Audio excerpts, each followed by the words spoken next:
Hello আসসালামু আলাইকুম everyone, সকলে কেমন আছেন? আজকে আপনাদের কাঁচা কাঁঠালের রেসিপি তৈরি করে দেখাবো।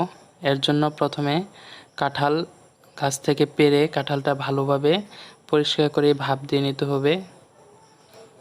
ভাপ দেওয়া শেষ হয়ে গেলে তারপর কাঁঠালের রোয়া যে থাকবে সেই রোয়াগুলো ছেঁচতে হবে। রোয়াগুলো ছেঁচে তারপরে এটা ভালোভাবে একদম ফিনিশ করতে হবে। ফিনিশ করার পর তারপরে যা করতে হবে, একটা প্যানে তেল দিতে হবে। প্রথমে সয়াবিন তেল, তেলটা একটু গরম হয়ে আসার সাথে সাথে পেঁয়াজ দিয়ে দিতে হবে। পেঁয়াজের সাথে সাথে সাদা এলাচ, দারচিনি এবং সাথে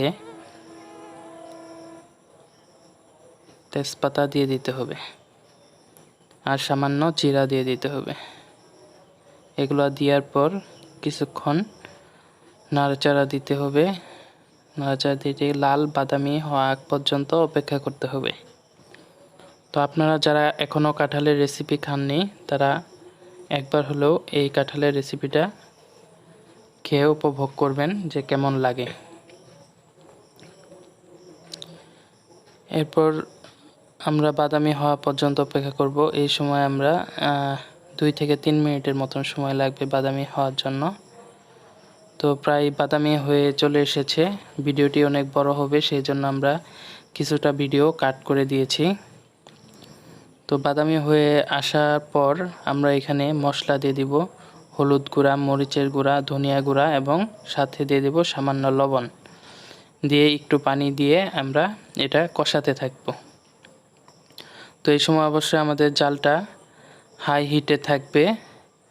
হাই হিটে দিয়ে আমরা কষাবো এবং সাথে পেঁয়াজ বাটা, আদা বাটা এবং হালকা একটু রসুন বাটা অ্যাড করে দিব।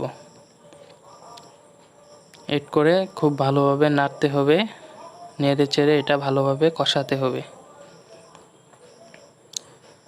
আমাদের এই চ্যানেলটা খুব নতুন, আপনারা সবাই এই চ্যানেলটাকে সাবস্ক্রাইব করবেন এবং বেল বাটনটি অবশ্যই দিয়ে রাখবেন। তো আমাদের কষানো হয়ে গেলে এটার ভিতরে সেই যে কাঁঠালগুলা ছেঁচে ছিল পাটায়, সেই পাটায় ছেঁচা কাঁঠালটা আমরা এর ভিতরে দিয়ে দিব। তো এর ভিতরে দিয়ে দেওয়ার পরে আমরা এটা কিছুক্ষণ উলট পালট করব এবং মশলাটা ভালোভাবে মিশিয়ে নিব।